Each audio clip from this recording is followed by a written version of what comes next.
The conference room on the 42nd floor had floor-to-ceiling windows overlooking the city skyline.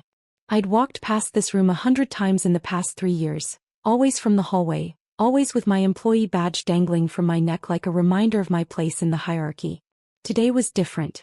Today I'd been summoned. "Rachel, you're actually here," my sister Victoria said, not bothering to look up from her phone as I entered.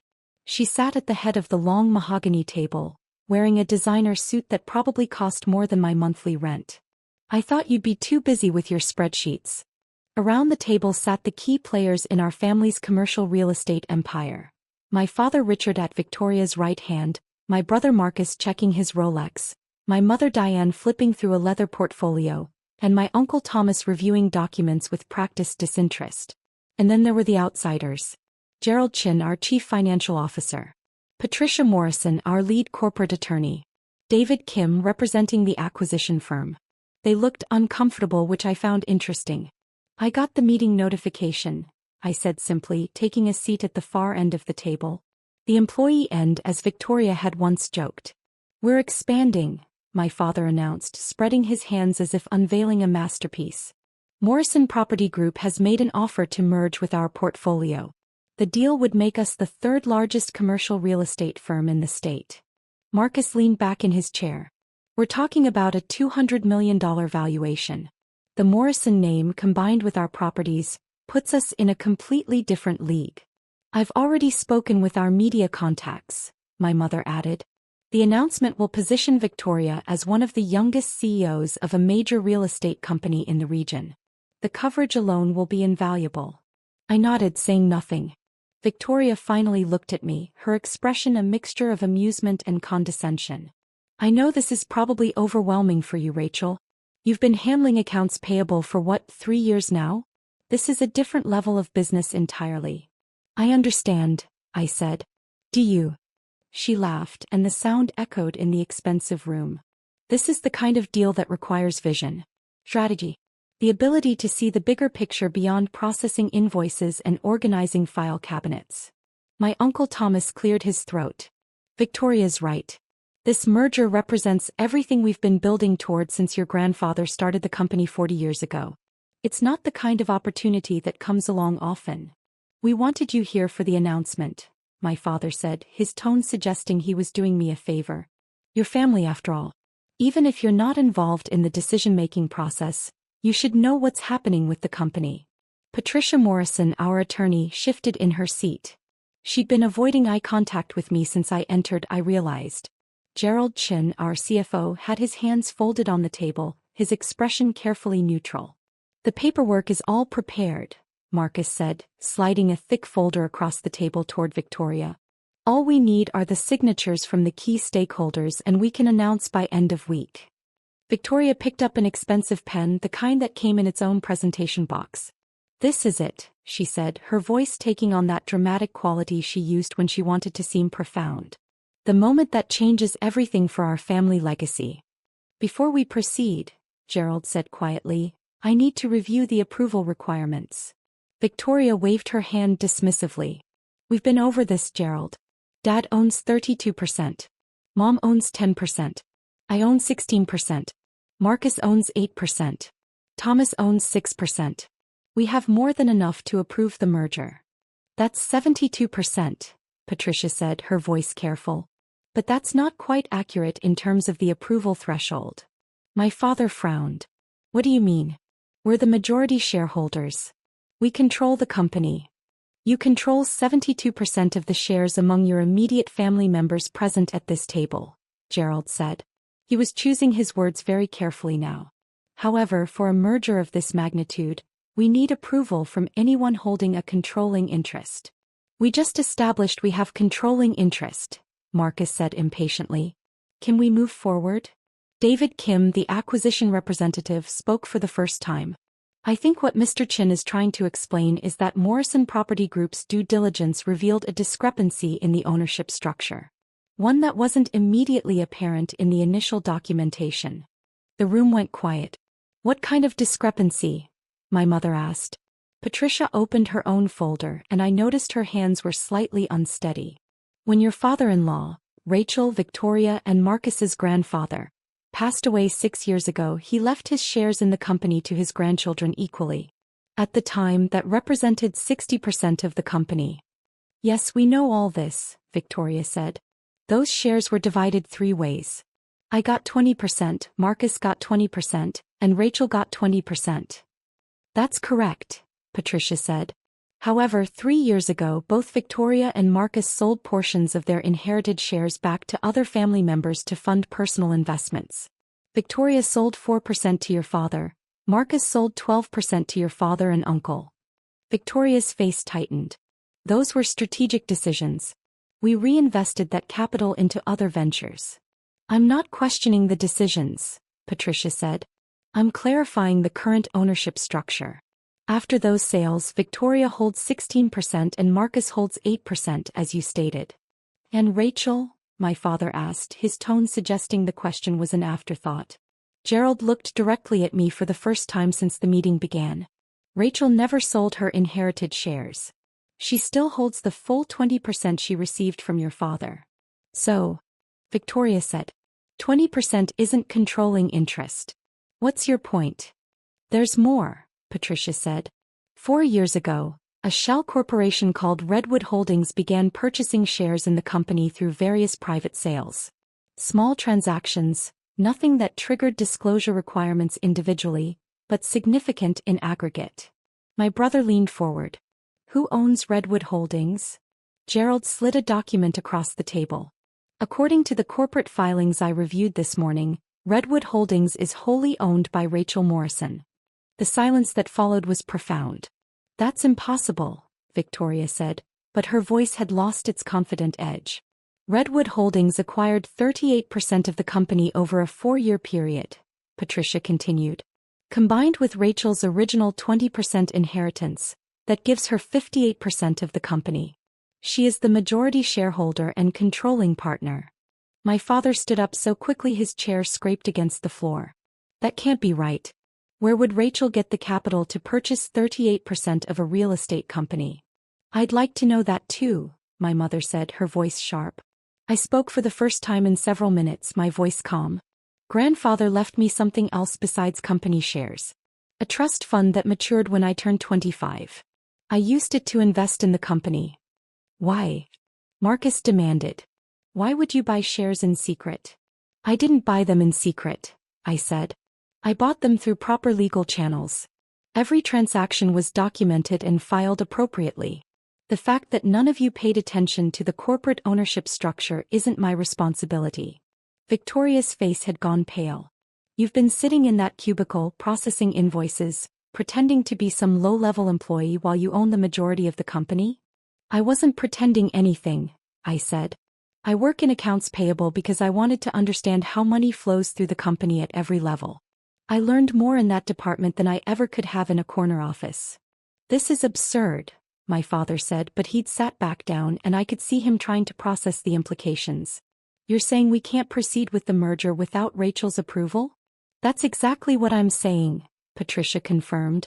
Any major corporate action, mergers, acquisitions, significant asset sales, changes to the corporate structure, requires approval from shareholders representing at least 51% of the company.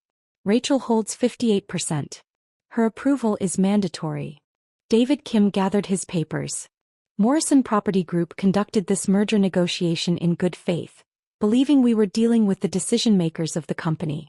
If the actual controlling partner wasn't part of these discussions, we need to reassess the entire arrangement. Now wait just a minute, my Uncle Thomas said. We can work this out. Rachel is family. She'll approve the merger. Everyone looked at me. Will you? Victoria asked, and for the first time I heard something other than condescension in her voice. Uncertainty maybe. Or fear. I took my time responding. I'd like to review the merger terms in detail. The financial projections, the integration plan, the valuation methodology, the post-merger management structure. Of course, David Kim said. I can have our team prepare a comprehensive briefing. That won't be necessary, I said.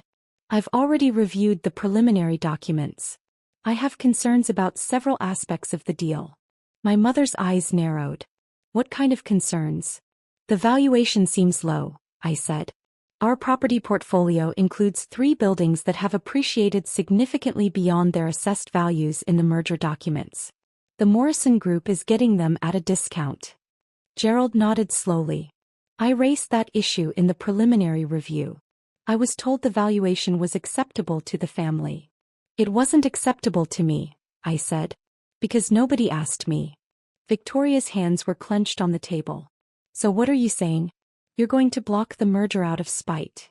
I'm saying I'm going to do what's best for the company, I said. The same thing I've been doing for the past 3 years while working in accounts payable. While you all assumed I was too insignificant to notice. Marcus stood up. This is blackmail. You're trying to leverage your shares to punish us.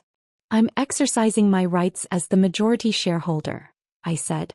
Which is something you would have done without hesitation if our positions were reversed.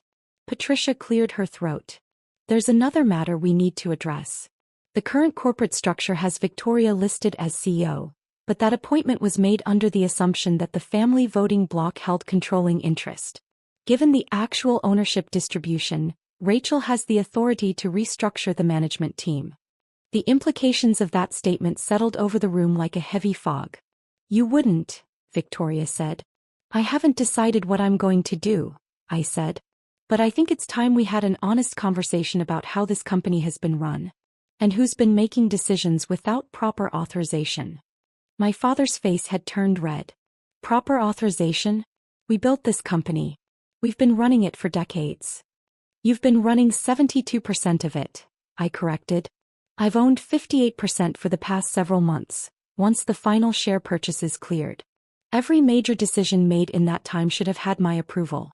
How many did? The silence was answer enough. The expansion into the Riverside development, I said. The marketing contract with the Paulson Agency. The sale of the Westbrook property.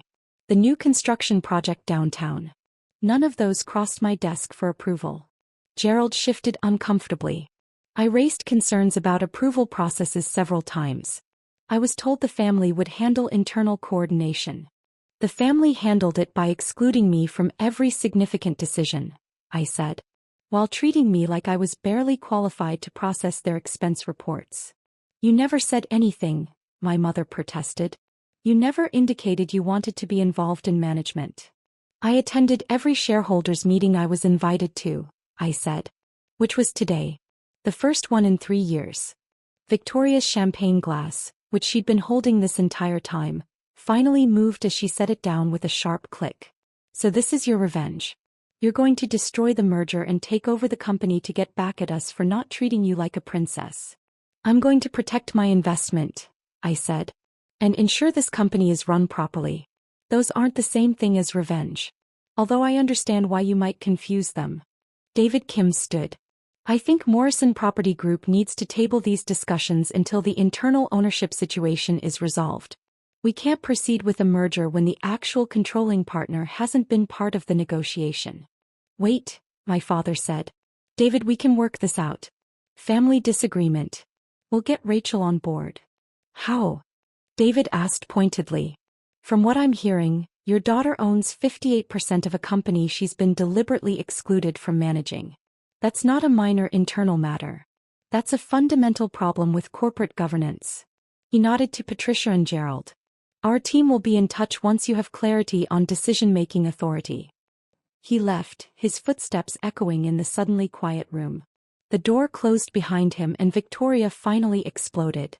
Do you have any idea what you just did? That merger would have made us major players. National recognition. Expansion capital. Everything we've been working toward. Everything you've been working toward, I said. Without me. Because you were processing invoices. Marcus shouted. What were we supposed to do, bring you into high-level strategy meetings to get your input on vendor payments? You were supposed to recognize that I own the majority of the company, I said. Those shares didn't appear out of nowhere. Every purchase was filed with the corporate records. Every transaction was documented. You could have looked at any time. My Uncle Thomas spoke quietly. Nobody thought to look. You seemed content in your position. I was learning the business, I said. From the ground up. While you all were making decisions about my company without my knowledge or consent. Your company? Victoria's voice was shrill. This is the family company. Grandfather built it. Dad expanded it. We've all contributed. And now I own 58% of it, I said. Those are just facts. You can be angry about them, but you can't change them. Patricia gathered her files. I think this meeting should be adjourned. The family needs time to discuss the situation privately. No, I said. I'd like Gerald and Patricia to stay. We need to discuss the administrative changes I'm implementing immediately. My father's face went from red to purple. Administrative changes? You can't just.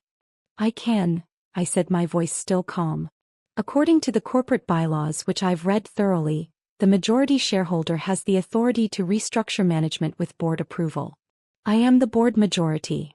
Victoria stood up so fast her chair fell backward. This is insane. You can't run this company. You have no experience. I have 3 years of experience in accounts payable, I said. Which means I know exactly where every dollar comes from and goes to. I've seen which projects are profitable and which ones lose money. I've seen which managers pad their expense accounts and which ones are trying to cover budget shortfalls. I probably know this company better than anyone in this room. Knowing where the money goes isn't the same as leadership, my mother said coldly. You're right, I said. Leadership also requires making decisions that are best for the company rather than what's most convenient for you personally. Leadership requires transparency. Leadership requires treating all stakeholders with respect, not just the ones you think are important. I turned to Gerald. I want a complete financial audit of all major transactions from the past 3 years. Every project, every contract, every significant expenditure. I want to see what was approved and by whom. Gerald nodded slowly. That will take several weeks to compile. That's fine. Start immediately. I looked at Patricia. I want a legal review of our corporate governance procedures. I want to know what other decisions were made without proper authorization. Understood, Patricia said. You can't do this, Victoria said, but her voice lacked conviction now. I'm not doing anything except exercising the authority I've legally held for months, I said. The authority you all ignored because you assumed I was too insignificant to matter. My father sat down heavily. What do you want, Rachel? I want a company that's run properly, I said. I want transparency in decision-making. I want accurate valuations on our properties. I want to understand why we were about to accept a merger that undervalued our assets by at least $30 million. $30 million? Marcus said skeptically. The Riverside Tower alone has appreciated $22 million since the last assessment, I said. The Harbor Street complex is up $8 million. The Morrison Group's valuation used 3-year-old numbers.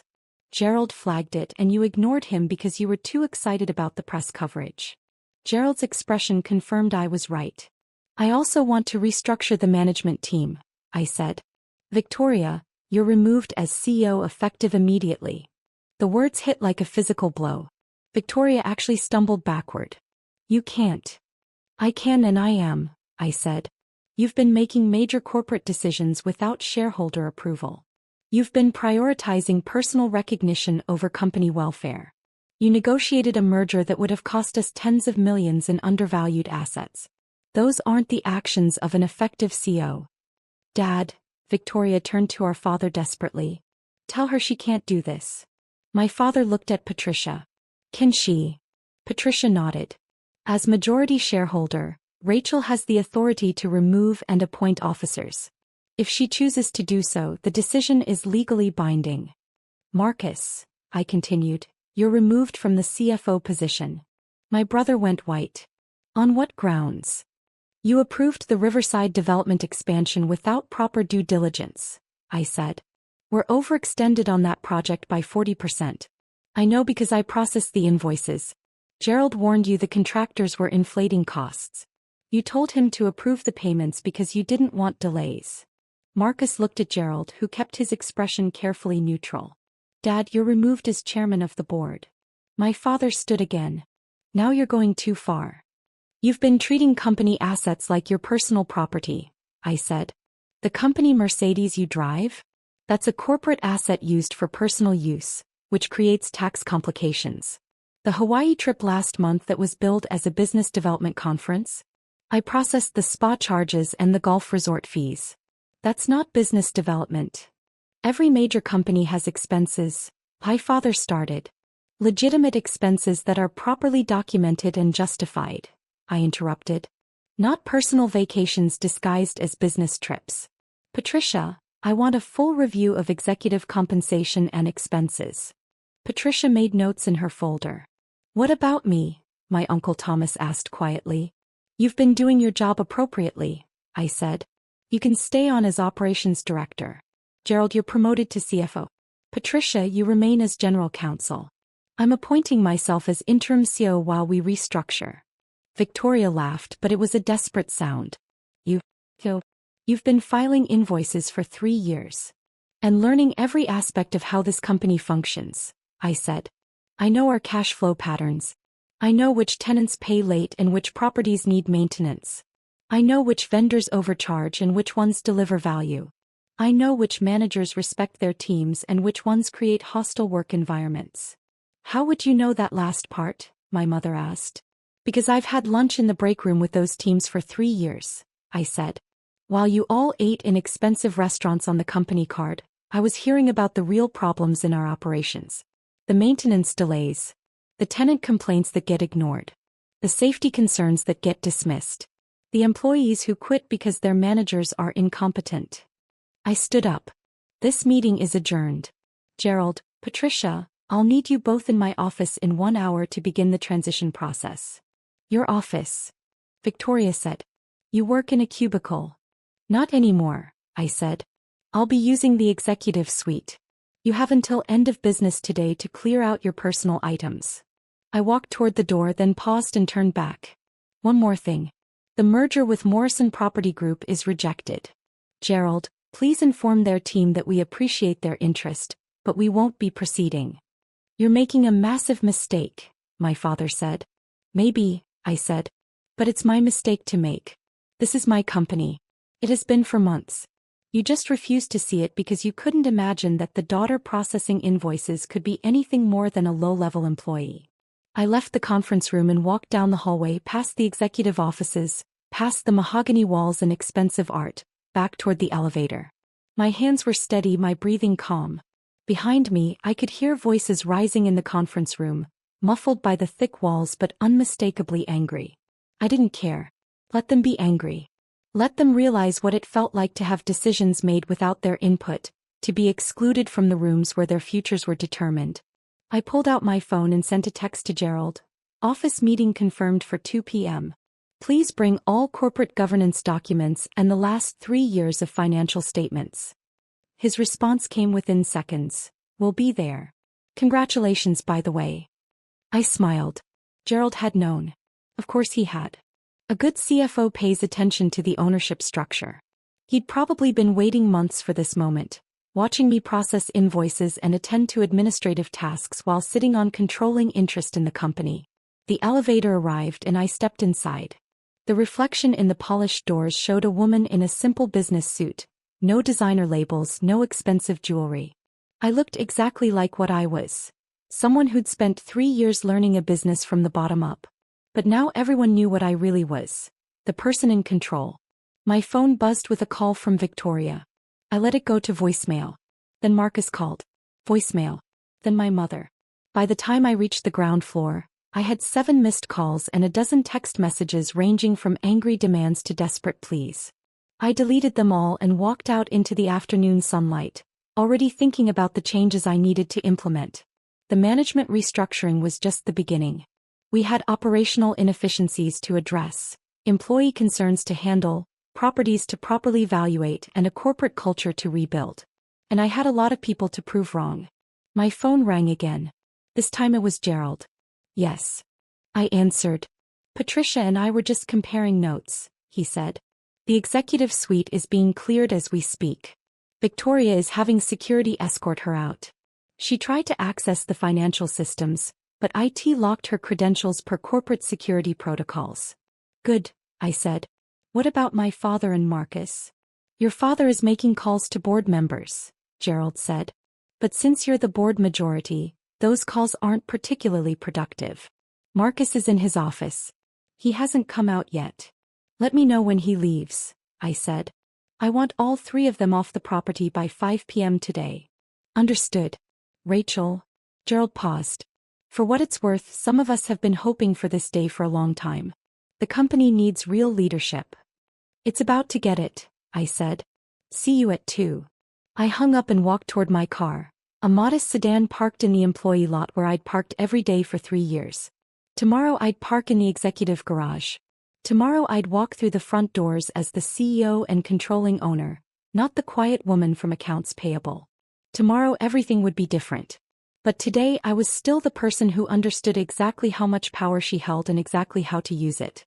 The person who'd spent 3 years learning, planning, and waiting for the perfect moment. And that moment, it turned out, was when my family was so busy celebrating their triumph that they forgot to check who actually held the power to make it happen. My phone buzzed one more time. A text from Victoria. We need to talk about this. You're making a mistake. Call me. I deleted it and drove away from my building, toward a future that was entirely in my control.